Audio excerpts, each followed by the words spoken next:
Dear friends, know the law channel में आप सबका स्वागत है। आज हम चैप्टर 14 के सेक्शन 190 से 194 तक करेंगे। मुझे आशा ही नहीं पूरा विश्वास है कि आप इस लेक्चर को पसंद करेंगे और ज़्यादा इधर उधर की बातें न करते हुए अब सीधे विषय पर आते हैं। सेक्शन 190 क्या कहता है? सेक्शन 190 कहता है कि इस अध्याय के नियमों के तहत प्रथम श्रेणी मजिस्ट्रेट या विशेष रूप से सशक्त स्पेसिफिकली या स्पेशली एम्पावर्ड किसी भी अपराध का 3 सूरत में संज्ञान कॉग्निजेंस ले सकता है। यानी 2 मजिस्ट्रेट का जिक्र यहाँ पर आया कि JMIC judicial magistrate first class या स्पेशल एम्पावर्ड मजिस्ट्रेट किसी भी अपराध का 3 सूरत में संज्ञान ले सकता है, कॉग्निजेंस ले सकता है। वो 3 सूरत कौन कौन सी हैं? शिकायत मिलने पर उन तथ्यों पर जिनसे जुर्म बढ़ता है। दूसरी बात, उन तथ्यों पर पुलिस रिपोर्ट पर। तीसरा, किसी अन्य व्यक्ति की सूचना पर या स्वयं की जानकारी पर। तो इस तरीके से संज्ञान जो है 3 सूरतों के ऊपर लिया जा सकता है और वो 3 की 3 जो है मैंने आपको बताई। आप इसका विशेष ध्यान करेंगे कि upon receiving A complaint of facts which constitute such offences, secondly upon A police report of such facts, तीसरा upon information received from any person other than a police officer or upon his own knowledge that such offence has been committed। तो cognizance कौन ले सकता है? Again I repeat it कि magistrate of the first class and any magistrate of the second class specially empowered in this behalf under sub section 2 may take cognizance of the offence. अब sub section 2 की तरफ हम आते हैं। सब section 2 क्या कहता है कि मुख्य न्यायिक मजिस्ट्रेट किसी द्वितीय श्रेणी मजिस्ट्रेट को ऐसे अपराधों की जांच या विचारण के संज्ञान की शक्तियां दे सकता है जिसकी जांच या विचारण की अक्षमता उसकी खुद की हो। यानी जो ऑफेंस मजिस्ट्रेट को संज्ञान करने के लिए सेकंड क्लास को उन सारी शक्तियों का CJM दे सकता है जो उसके पास स्वयं है। तो अब हम इसके ऊपर जो है थोड़ा सा ये कहना चाहेंगे कि बाकी सारी स्टेट्स के अंदर तो ठीक है, लेकिन पंजाब और यूनियन टेरिटरी ऑफ चंडीगढ़ ने सेक्शन 190A इंसर्ट किया है और उस 190A में उन्होंने क्या कर दिया, जो 27/6/1983 को इंसर्ट किया था और उन्होंने ये शक्तियाँ संज्ञान लेने वाले कार्यकारी मजिस्ट्रेट को भी दे दी। अब कार्यकारी मजिस्ट्रेट भी इसके तहत संज्ञान ले सकता है। तो हम बात कर रहे थे 190 की। 190 के ऊपर मैं आपको कुछ केस लॉज बताना चाहूँगा। जैसे कॉग्निजेंस ऑफ ऑफेंस क्या है, इसके बारे में क्या कहा गया है। महमूद रहमान वर्सेस खजीर मोहम्मद टुंडा का केस है, 2015 criminal court cases 803 supreme court. इसमें क्या कहा कि cognizance offence if complaint on the face of it does not disclose commission of an offence magistrate shall not take cognizance under section 190(1)A CRPC। Complaint is simply to be rejected. यदि police ने चालान दे दिया, report दे दी, तो ये ज़रूरी नहीं कि police ने ये कह दिया कि मतलब केस नहीं बनता तो जज कॉग्निजेंस ना ले। He can take. पुलिस ने चालान दे दिया और जज इस बात पर सेटिस्फाई है कि चालान गलत दिया गया है और केस नहीं बनता था, तो इस अथॉरिटी का मैंने जो आपको बताया, इसके तहत इट इज़ नॉट नेसेसरी कि magistrate shall take the cognizance और कंप्लेंट कैन बी रिजेक्टेड। तो इसी प्रकार से एक नहीं अनेकों अथॉरिटीज़ हैं जिसके ऊपर मैं दूसरी अथॉरिटी आपको बताता हूँ, Hira Lal versus state of Rajasthan.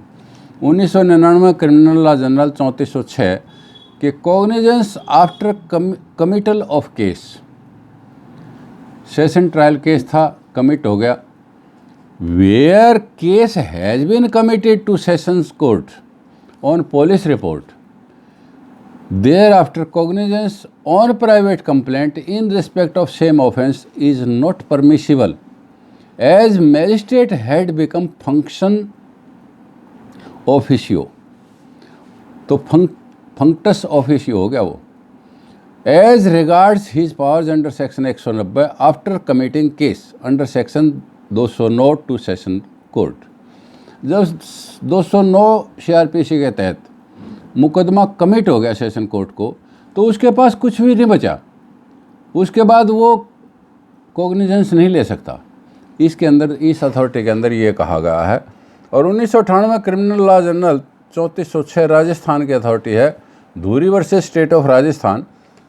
इसमें कहा गया है कि cognizance against persons not named in chargesheet, chargesheet में कोई नाम नहीं है और उसके खिलाफ कॉग्निजेंस लेने की बात है in a case registered under section 498A, 302 और 304 IPC, cognizance against person not named in chargesheet can not be taken. Chargesheet में नाम नहीं है, उसके खिलाफ कॉग्निजेंस नहीं लिया जा सकता। 1991 criminal law general 1069 Jagdish Sahay Mathur versus state of Delhi का केस है कि summoning of additional accused can also be made under section 190(1). तो इसके बाद मैं आपको मोस्ट इम्पोर्टेंट केस बताना चाहूँगा, जोगिंदर पाल वर्सेस स्टेट ऑफ पंजाब का केस है। और इस केस में क्या था कि summoning was made by JMIC Malerkotla. उस समनिंग के बाद challenge order was made before the fast track court Sangrur. That fast track court also dismissed that revision. और FIR में तो नाम था किंतु चलान में नाम नहीं था और ना ही वो खाना नंबर 2 में रखा गया था।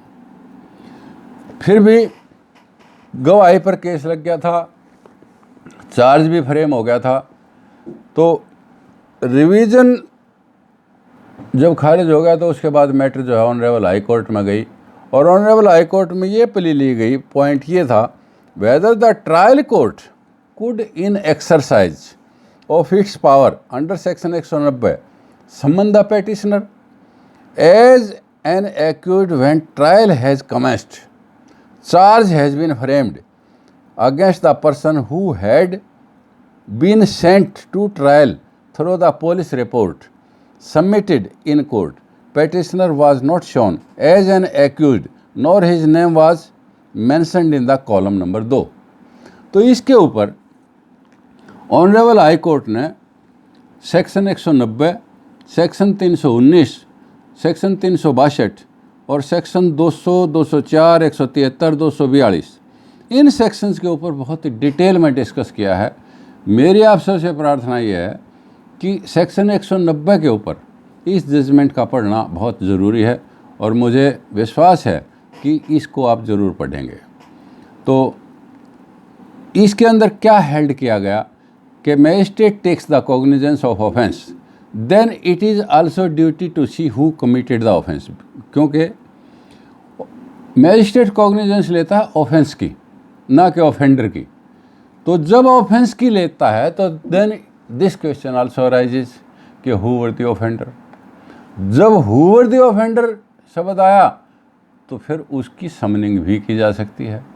और अब क्वेश्चन आता है कि जब कमेंसमेंट होगी, मतलब दावे की, ट्रायल की, ट्रायल शुरू हो गया, गवाही पर केस लग गया, तो क्या 190 की कॉग्निजेंस ली जा सकती है या 319 के तहत एडिशनल समनिंग होगी गवाह की, उसकी एक्यूज की।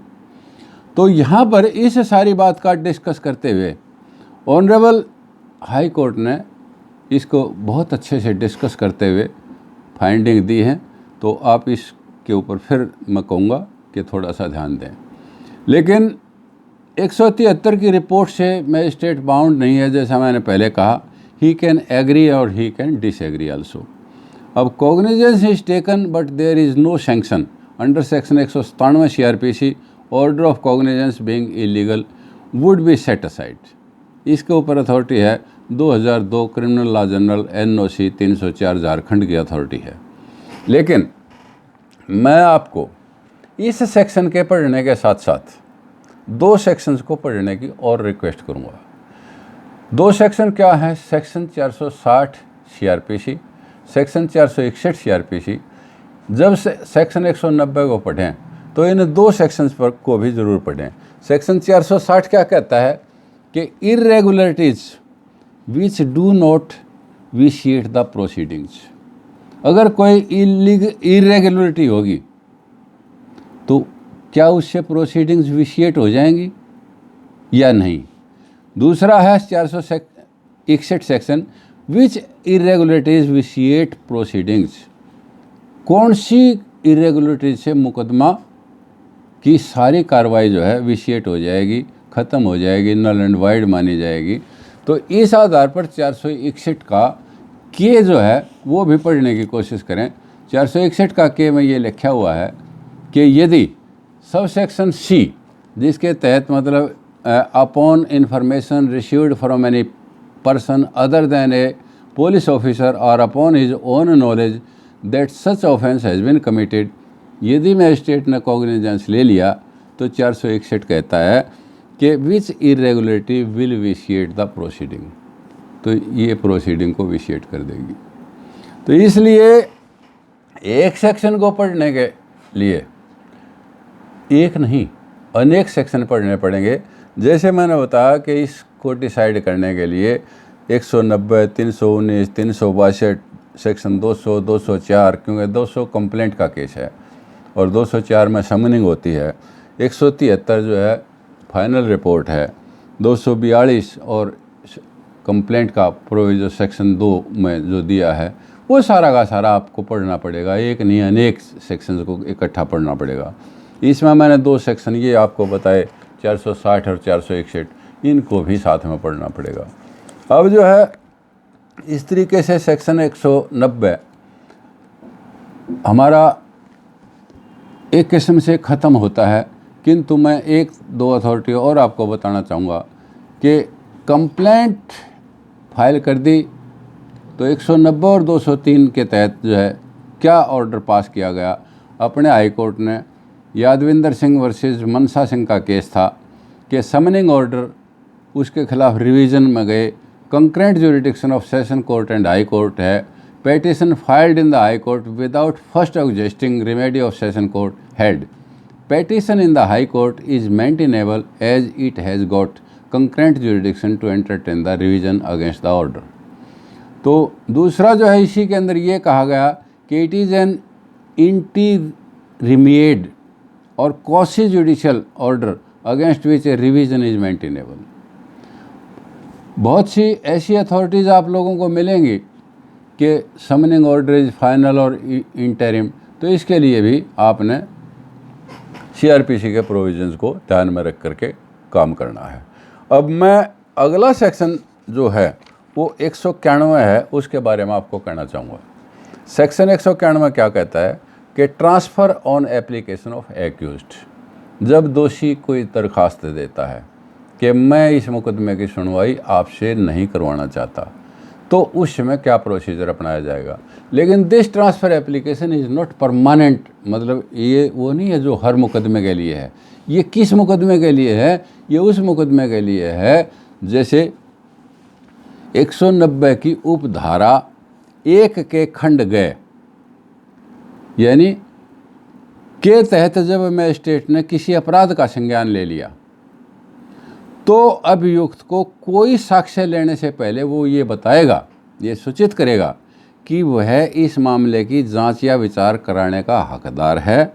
यदि अभियुक्त 1 से अधिक हैं तो उनमें से कोई भी संज्ञान लेने वाले मैजिस्ट्रेट के सामने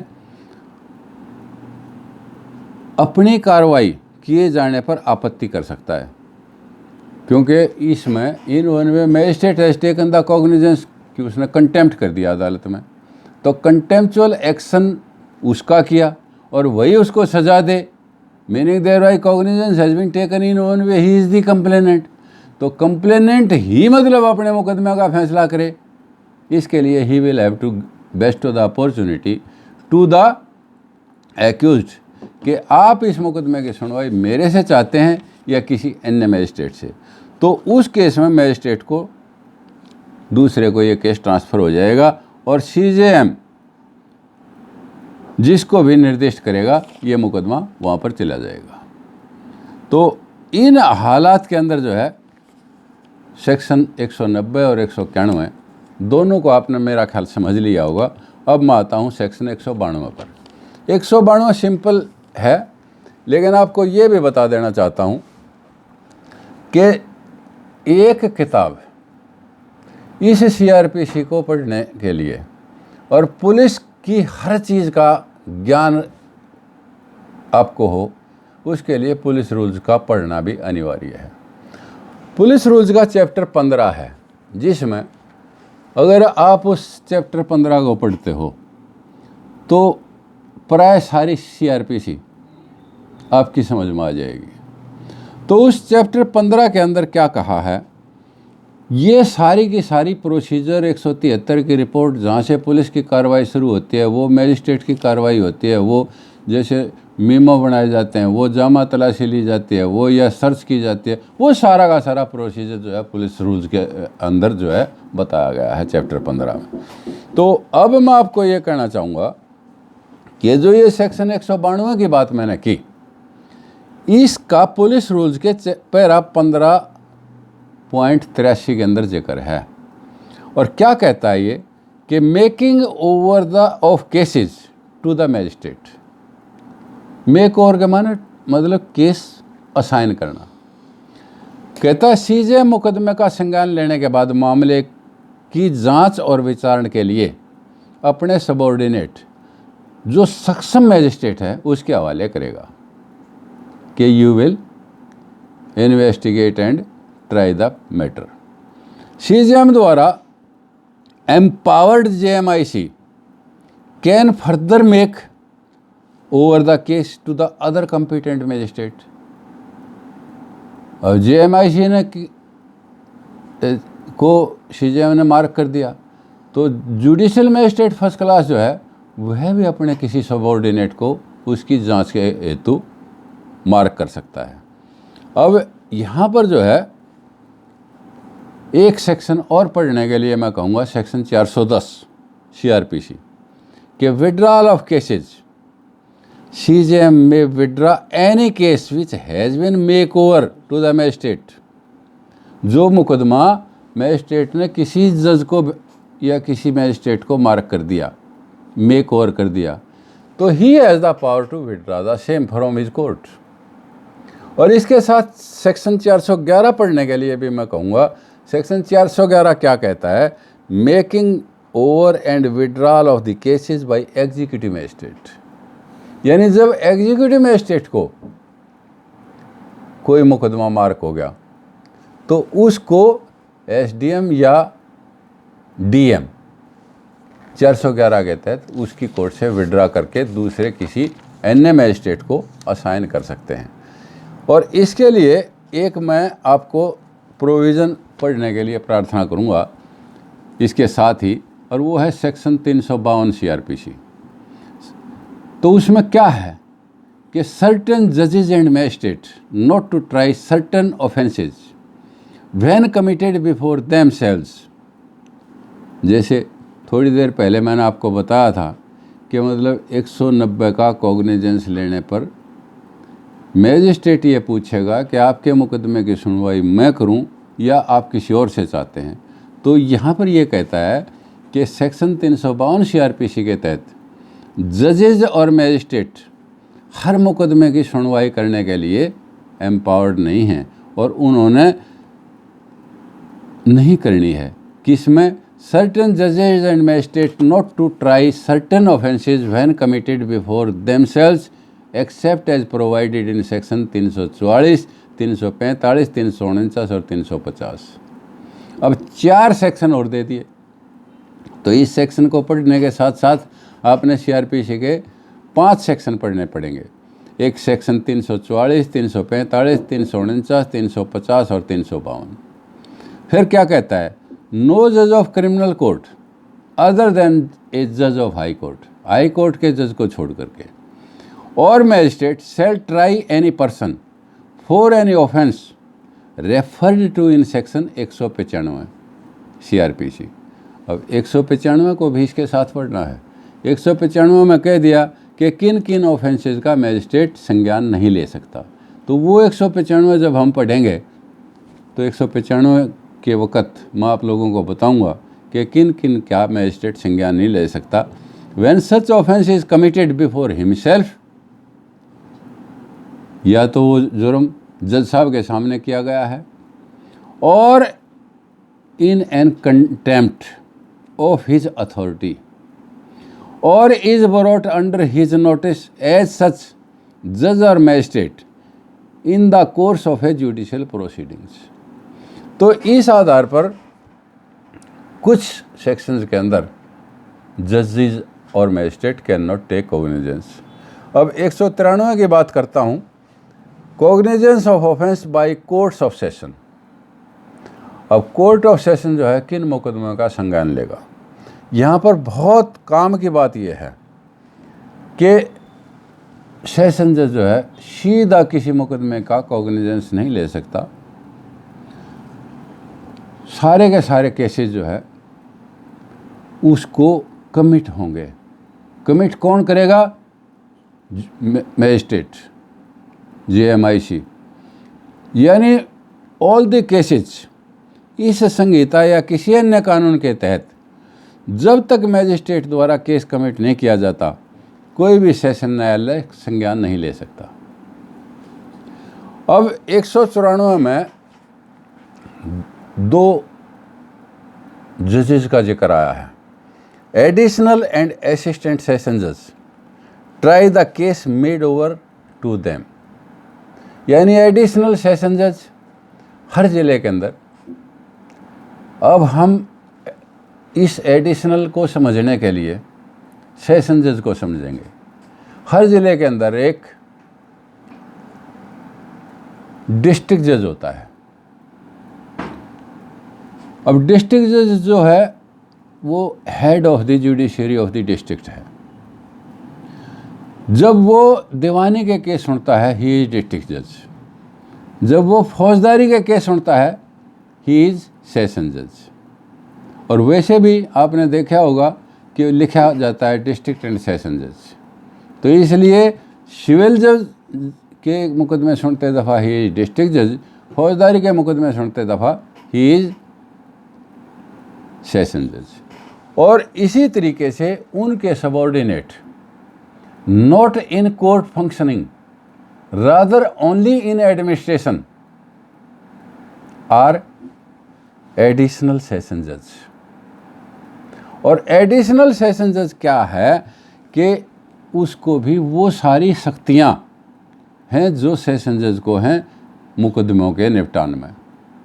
लेकिन एडमिनिस्ट्रेटिव पावर जो है ना, वो सेशन जज को है, डीजे को है। But DJ can not interfere in the functioning of the court case of the additional district जज। तो एडिशनल डिस्ट्रिक्ट जज को या ASJ को साधारण या विशेष आदेश के द्वारा जब कोई मुकदमा विचारण हेतु सुपर्द कर दिया जाता है तो वो उनकी सुनवाई करते हैं। इनको मुकदमा उच्च न्यायालय के विशेष आदेश के द्वारा भी निर्देश किया जा सकता है। तो आज हम यहीं तक जो है विचारण के ऊपर जो है चर्चा की। मुझे आशा है कि आप इसका समझ गए होंगे। यदि कोई सुझाव है तो आप कमेंट में कर सकते हो, वरना इसे लाइक करें, और जिसने चैनल को सब्सक्राइब नहीं किया है वो सब्सक्राइब कर ले ताकि अगला लेक्चर उनको समय पर मिल सके।